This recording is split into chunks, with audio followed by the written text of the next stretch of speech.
En el corazón de Andalucía, en un pequeño pueblo encajado entre colinas de olivos centenarios, el tiempo no corría, se saboreaba. Se movía con la dignidad lenta de la brisa de la tarde, la calidez inmutable de la siesta sagrada y el ritmo pausado de las conversaciones en el bar de la plaza. La vida se resumía en 2 palabras: mañana ya veremos.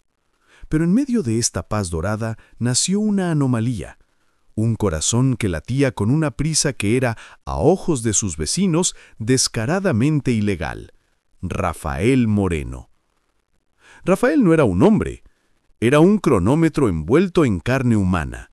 Mientras sus primos se echaban la merecida siesta bajo la sombra del toldo, él estaba en el campo, bajo el sol abrasador, con una libreta y un bolígrafo, midiendo. Medía el tiempo que tardaban las aceitunas en caer, el ritmo del tractor viejo e incluso, para espanto de su abuela, el tiempo ideal que debía durar una conversación para no perder la jornada.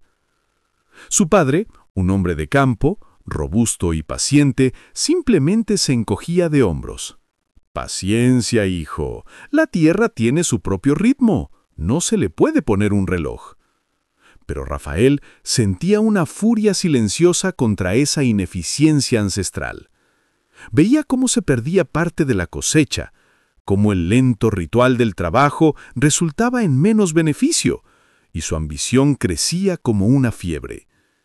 Las risas comenzaron pronto y se convirtieron en la banda sonora de su vida. El centro de las carcajadas era, por supuesto, el encuentro, la taberna de Don Francisco. La gente no se burlaba con malicia, sino con la sonora, sincera burla española, con gestos amplios, con palmadas en la espalda que casi lo tiraban y con el vino tinto salpicando la barra. ¡Mira! ¡Ahí viene el rápido! ¡Seguro que viene a cronometrarnos el brindis!, gritaba el tío Miguel. Su apodo, el rápido, era la ironía más cruel de todas. No era un cumplido. Era el eco constante de su diferencia. En un pueblo que celebraba la lentitud, ser llamado el rápido significaba ser el que estaba fuera de tono, el que no entendía la verdadera alegría de la vida. Para la gente de la taberna, la prisa de Rafael era una falta de respeto a la vida misma, una traición a la cultura del momento. Y allí, detrás de la barra, con la luz dorada en el pelo oscuro y una risa tan contagiosa que hacía vibrar los vasos de tapas, estaba Carmen, la hija de Don Francisco. Ella era el sol, el fuego y la melodía, la voz más sonora de la taberna. Ella también se reía. Sus risas eran las más bonitas, y por eso mismo las que más dolían a Rafael. Él amaba con la misma intensidad obsesiva con la que amaba la eficiencia, y el hecho de que ella lo viera solo como el chiflado de los números era un peso más pesado que todo el oro del mundo. Ella era su tierra prometida, pero él estaba en la lista de espera de mañana. Si el pueblo de Rafael era el cuerpo, la taberna El Encuentro era su alma, cálida, ruidosa, efervescente. Era el verdadero templo, un altar a la tertulia, donde las penas se ahogaban en vino tinto de la sierra y las alegrías se celebraban con un grito espontáneo y palmas. Y en el centro de este vibrante universo social se movía Carmen. Carmen era el antídoto vivo contra todo lo que Rafael representaba. Ella no medía el tiempo, lo generaba. Su voz era la más sonora en las discusiones sobre fútbol, la más melodiosa al cantar una copla improvisada. Su risa, abierta y desbordante, era pura esencia andaluza. Un estallido de felicidad sin cálculo, sin mañana, solo ahora. Sus brazos no se dedicaban a la cosecha, sino a servir con rapidez y gracia las tapas más exquisitas de la comarca, a secar las lágrimas de un cliente triste o a gesticular apasionadamente sobre la última procesión. Para Rafael, ella era una ecuación irresoluble, un caos perfecto que él, el hombre del orden, no podía entender, pero que deseaba con una intensidad que invalidaba todos sus cronómetros. La taberna era, por necesidad y por tortura, la parada obligatoria de Rafael. No por la compañía, él detestaba las conversaciones que no iban al grano, sino para observarla. Llegaba al final de la jornada, sucio de tierra y aceite, y se sentaba en el rincón más oscuro. Y ahí, cada noche, recibía la dosis de su tormento. ¡El rápido!, le gritaba Carmen con una sonrisa deslumbrante que podía iluminar el pueblo entero. ¿Necesitas que te calcule el tiempo que te llevará a vaciar ese vaso? No vaya a ser que pierdas otro minuto de tu valiosa vida. Y el bar estallaba en risas. La risa de Carmen no era maliciosa, no. Era la burla sincera y afectuosa que un pueblo le dedica a su excéntrico favorito. Pero esa era la estocada más profunda. Para ella, él no era un hombre con una visión. Era un simple, divertida anécdota. Ella lo veía como un autómata. Él, en cambio, la veía como la única razón para detener su reloj. Él amaba esa ineficiencia que ella encarnaba, su capacidad para detenerse a charlar con una anciana sobre un resfriado o para organizar una fiesta espontánea en honor a la primera lluvia. Ella priorizaba el placer y el afecto sobre el beneficio, un pecado capital en su mundo de números. Rafael bebía su cerveza lentamente, una tortura que se autoimponía, y observaba sus movimientos rápidos y fluidos detrás de la barra. Ella era un torbellino de vida, prometida a un futuro simple y feliz en su pueblo, sin necesidad de drones ni patentes. Ella era su tierra prometida, el premio que ninguna optimización podría alcanzar, y él era el chiflado de los números, que, por el momento, solo podía amarla en silencio, desde la sombra de su rincón, esperando que algún día sus ambiciones fueran tan dignas de admiración como lo era su risa. Rafael había trabajado en secreto durante meses, alimentándose de café amargo y la pura ardiente adrenalina de su obsesión. Cada noche, mientras el pueblo se sumía en el profundo silencio que solo la siesta o la noche andaluza conocían, él estaba en su cobertizo. Sus únicos compañeros eran cables, sensores, código y el brillo frío de un dron prototipo. Aquella máquina, que bautizó con la amarga ironía de Mañana Tech, la tecnología del mañana, era su venganza contra la ineficiencia. El día de la presentación fue, predeciblemente, un desastre social y una ofensa cultural. Rafael había convocado a los agricultores más importantes del pueblo en la arboleda de su padre. Eran las 3 de la tarde, la hora prohibida. El sol era un tirano de fuego, la hora sagrada de la siesta. La gente, reunida a regañadientes bajo un toldo improvisado, sudaba y refunfuñaba, sintiendo que les robaban un placer vital. Don Francisco y su hija, Carmen, estaban allí porque el padre de Rafael les había rogado que asistieran por respeto. «Amigos», comenzó Rafael, su voz tensa por la emoción y el nerviosismo, «les presento el futuro, un sistema autónomo que monitoriza cada aceituna, asegurando la cosecha óptima, sin intervención humana, un sistema que trabaja mientras ustedes descansan». Sacó el dron, una criatura de metal y plástico, fría y geométrica. En las manos de Rafael se veía como un alienígena en esa tierra de barro, de calor y de olivos milenarios.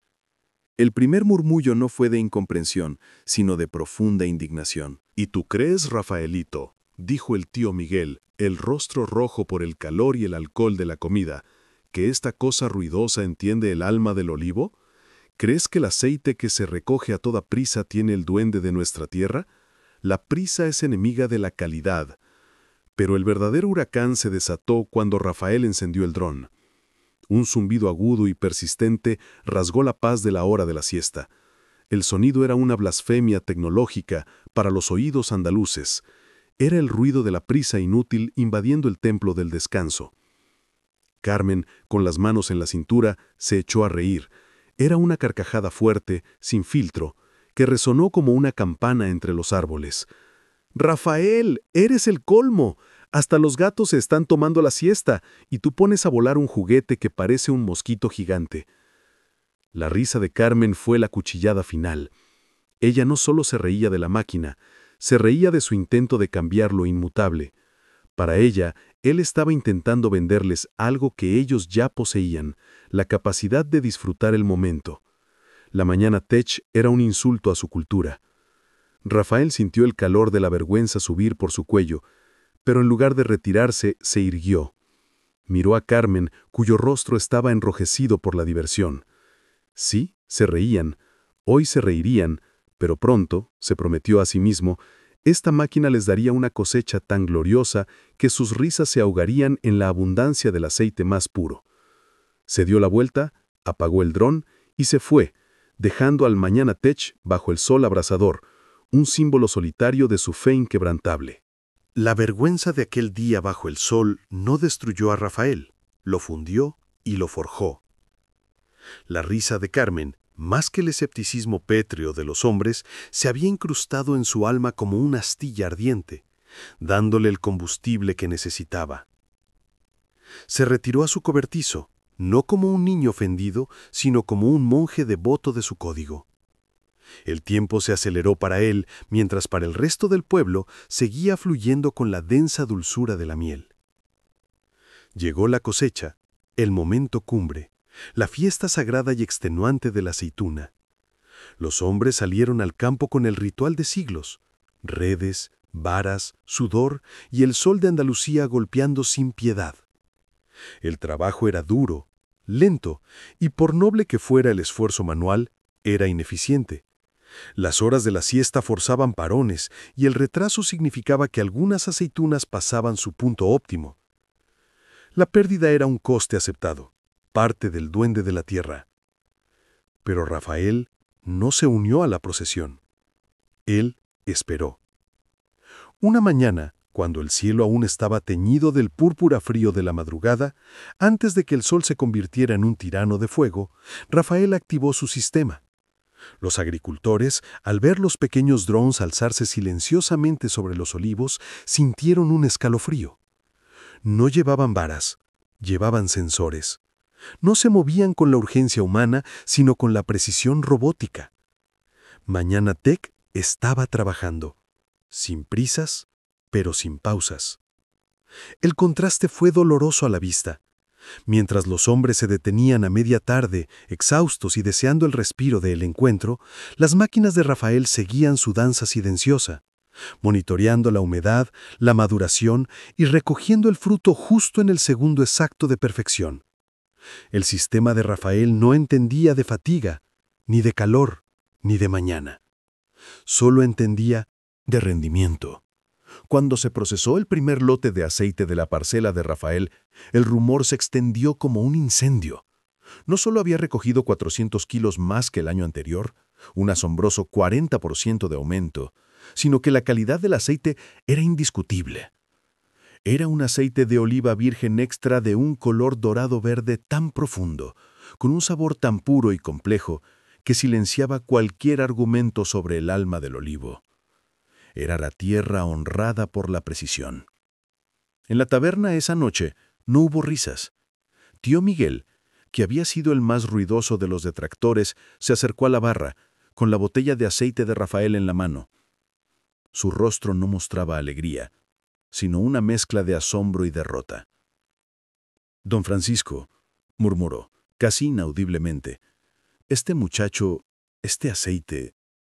Carmen, que estaba limpiando vasos, se detuvo. Al mirar el brillo dorado del aceite en la botella y la expresión de respeto en el rostro de su tío, sintió algo que nunca había sentido por Rafael. Un respeto punzante que empezaba a doler como admiración. Su chiflado de los números había demostrado que la eficiencia, al final, podía ser el mayor acto de amor a su tierra. El silencio en el bar era más atronador que cualquier risa. El éxito, ese monstruo insaciable, había multiplicado las horas de trabajo de Rafael. Irónicamente, su tecnología destinada a dar descanso a otros lo había convertido en el único esclavo de su propio Mañana Tech. Había ganado el respeto, sí, pero lo había pagado con cada gramo de sueño. La noche de la celebración por la venta de su primera gran exportación de aceite de oliva, Rafael llegó al encuentro cuando ya casi todos se habían ido, arrastrando los pies como un espectro. Se dejó caer en su rincón habitual, el mismo donde había soportado meses de burla. El bar estaba casi vacío, solo quedaba Carmen, limpiando con esa energía rítmica que ella poseía, recogiendo los restos de la alegría desbordada de la noche. Rafael no bebió. Se sentó, no para observarla, sino para sentirla, para absorber la calidez que emanaba de ella antes de colapsar. La fatiga lo golpeó con la fuerza de un toro bravo. Las palabras de Carmen, "La prisa es enemiga de la calidad", resonaron por última vez antes de que sus ojos se cerraran y su cabeza cayera pesadamente sobre la mesa de madera. Se durmió de verdad, sin alarmas ni estrategias. Se rindió a la auténtica y profunda siesta. Esa ley no escrita de la tierra que él siempre había ignorado. Carmen terminó de limpiar las copas. Cuando levantó la vista y vio a Rafael, no sintió la vieja risa burlona. El hombre que se había desmayado sobre su mesa no era el arrogante, el rápido, que vendía drones. Era un muchacho exhausto, sucio de aceite, con la piel tirante por el cansancio. Vio las profundas ojeras y los nudos de tensión en su cuello. La rigidez se había desvanecido. La máquina se había detenido. Por primera vez, Carmen vio el coste humano de su ambición. Su corazón, siempre tan rápido para la risa, se ablandó. Se acercó a él lentamente, en silencio, moviéndose con una delicadeza que no usaba ni siquiera con el vidrio más fino. Fue a la trastienda y regresó con una manta vieja, tejida por su abuela, que usaban para los clientes que se pasaban de copas. Era suave, áspera en los bordes y olía vagamente a lavanda y taberna. Con un suspiro casi inaudible, se inclinó y cubrió a Rafael con ella. No era una sirvienta cuidando a un cliente, era una mujer cuidando a un hombre. Unas horas después, Rafael se despertó. El sol de la mañana se colaba por las rendijas. Estaba solo, cubierto por una manta tibia y extraña. Se levantó de golpe, desorientado, y vio a Carmen sentada en la barra, esperándolo en un silencio que nunca antes habían compartido. «Ya era hora, el rápido», dijo ella, pero la burla era suave, bañada en preocupación. «Yo lo siento, he trabajado demasiado». Carmen simplemente asintió. Él se acercó a ella, temblando ligeramente, y entonces, con una voz baja y sin la menor pizca de prisa, le confesó la verdad, la única verdad que importaba. «Carmen, toda mi prisa, toda mi tecnología, nunca fue para irme de aquí, fue para ganar el derecho a quedarme, para poder mirarte a los ojos, en este lugar, sin que te rieras de mí. Yo solo quería ser digno de tu tierra y de ti». La honestidad cruda y lenta de la confesión rompió la última barrera. Carmen no pudo evitar la lágrima. El hombre más rápido de Andalucía acababa de detenerse por completo para entregarle su corazón. La noticia llegó a Andalucía en forma de hombres en trajes que no entendían el calor. Un enorme conglomerado agrícola estadounidense, con nombres que sonaban a frío y acero, querían la patente de Mañana Tech. Querían el dron, los sensores, la lógica del algoritmo. Querían al mismísimo El Rápido, y estaban dispuestos a pagar una cifra que, traducida a pesetas, hubiera girado al sol en el cielo. La oferta era de miles de millones. Rafael se encontró sentado en una mesa de negociación en Sevilla, frente a banqueros y abogados, un mundo entero alejado del olor a aceite y tierra de su pueblo. Lejos de marearle, la cifra le dio una claridad escalofriante. El dinero, el objeto de su prisa, no era el fin, era la herramienta para sellar su promesa, la garantía de su lealtad. Mientras los estadounidenses hablaban de expansión global y acciones en bolsa, Rafael solo tenía una cosa en mente: la manta vieja de la abuela de Carmen y su promesa silenciosa de permanecer. Acepto la venta de la tecnología, dijo Rafael con una calma que desarmó a los tiburones de Wall Street, con dos condiciones innegociables. La sala se quedó en silencio. Todos esperaban un jet privado o una mansión en Marbella.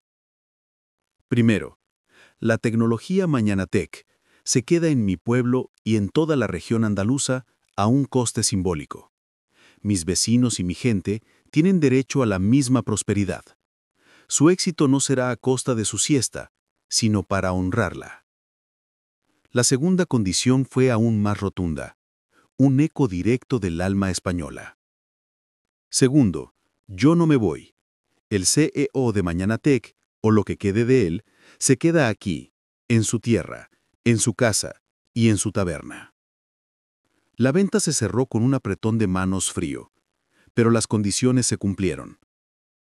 De repente, Rafael no era solo el chico excéntrico, era el milmillonario que había elegido a su pueblo sobre el mundo.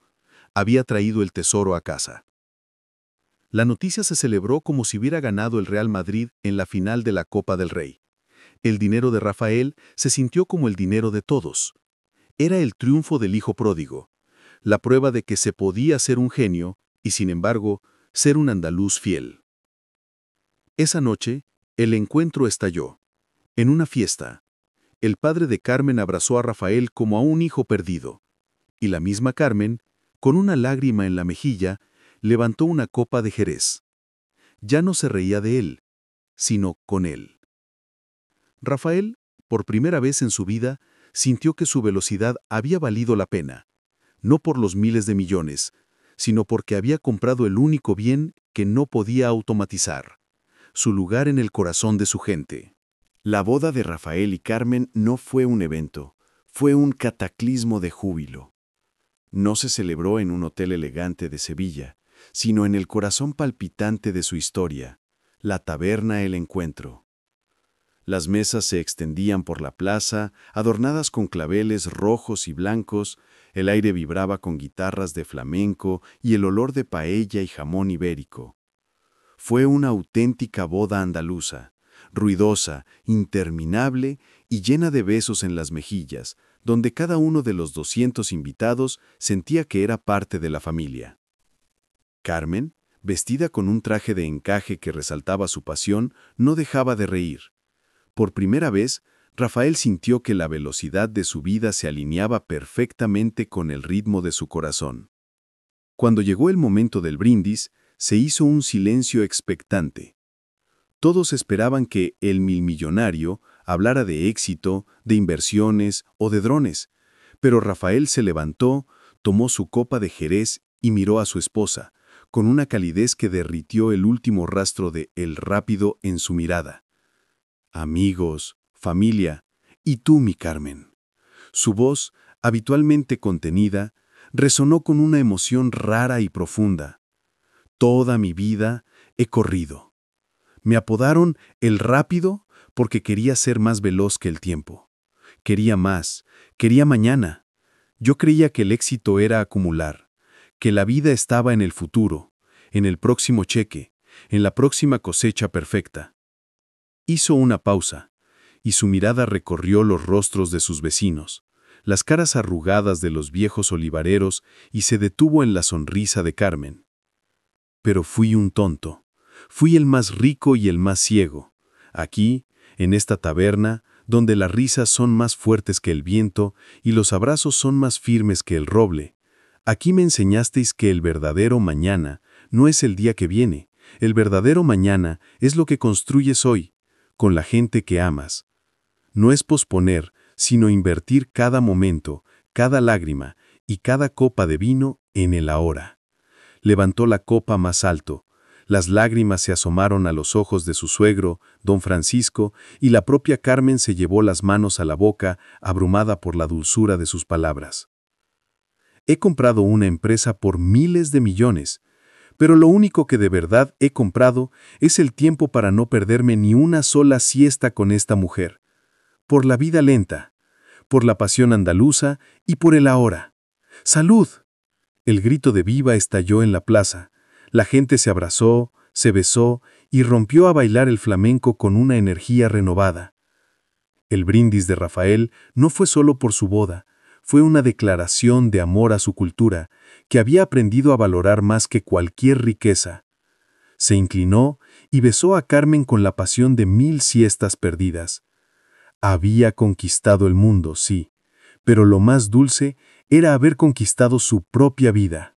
La venta de Mañanatec no supuso un cambio en la dirección de la vida de Rafael, sino una profunda confirmación de su promesa. Los miles de millones llegaron a Andalucía no en forma de derroche personal, sino de inversión radical en el corazón de la aldea. Una nueva escuela de tecnología, un centro médico que ya no obligaba a los ancianos a viajar a Sevilla, y lo más importante, la garantía de que cada olivarero local tendría acceso gratuito a la tecnología que les aseguraba una vida mejor. Rafael había comprado el futuro de su pueblo. Pero el cambio más profundo ocurrió dentro de él. El que fuera el rápido se movía ahora con una deliberación tranquila. Había dejado de lado el reloj, su único cronómetro era el abrazo de Carmen. Por fin, Rafael entendió que la eficiencia no era rapidez, sino la capacidad de priorizar lo que realmente importa. El ritual se repetía a menudo, especialmente bajo el sol feroz de la tarde. En el pico del mediodía, cuando el aire se espesaba y la luz quemaba, el viejo instinto de trabajo de Rafael a veces resurgía. Podía estar revisando planos de la nueva biblioteca o dando instrucciones a los ingenieros sobre la optimización del agua, cuando una sombra lo cubriría. Era Carmen, su esposa y el ancla de su nueva vida. Se acercaba sin hacer ruido. Sus ojos marrones brillaban con una autoridad recién adquirida, la autoridad de una andaluza que sabe el valor del descanso. «Oye, el rápido», decía ella, y el apodo, que antes era burla, ahora era un susurro cariñoso. «¿Qué haces? El sol está matando». Rafael intentaba argumentar. «Solo 5 minutos más, Carmen. Hay que revisar la distribución». Ella no le dejaba terminar. Con la fuerza sutil de la tierra, lo tomaba de la mano, lo guiaba fuera del sol y lo llevaba a la frescura penumbrosa de su casa. «Silencio. He comprado ese tiempo por ti. ¿Recuerdas el brindis? Ahora te toca usarlo. Mañana puede esperar». Y allí, en la quietud de la casa, mientras el resto del pueblo se recogía en su descanso sagrado, el milmillonario Rafael Moreno se rendía. Carmen buscaba la manta vieja, la misma que había usado la noche que su amor se hizo real, y lo cubría. Él se hundía en el colchón. El olor a lavanda y taberna lo envolvía. Y por fin, por primera vez en su vida, el sueño era profundo, completo y libre de prisa. Rafael, el hombre que había desafiado el tiempo y la tradición, finalmente había ganado. Había conquistado el mundo no para escapar de su hogar, sino para asegurarse un lugar permanente en el corazón tranquilo de su amada Andalucía, durmiendo pacíficamente en los brazos de su esposa. Su riqueza era una bendición. Su siesta era su verdadero trono.